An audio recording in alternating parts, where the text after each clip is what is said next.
Welcome to Chattanooga Whiskey's Happy Hour at Home. Today we are going to teach you guys how to make a traditional whiskey smash. So it's really easy, stuff that you probably already have at home.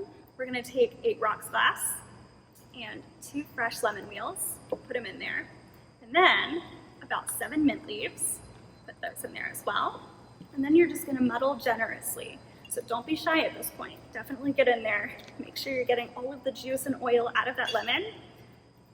So now that those are generously muddled, then we're going to add a 1/2 ounce of simple syrup.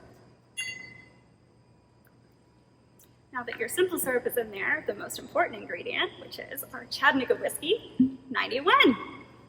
About 1.5 ounces of this will do. So now that that's all in there, we're going to add a little bit of ice. Once the ice is in, you're going to do a little bit of a stir just to get those ingredients nice and mixed in.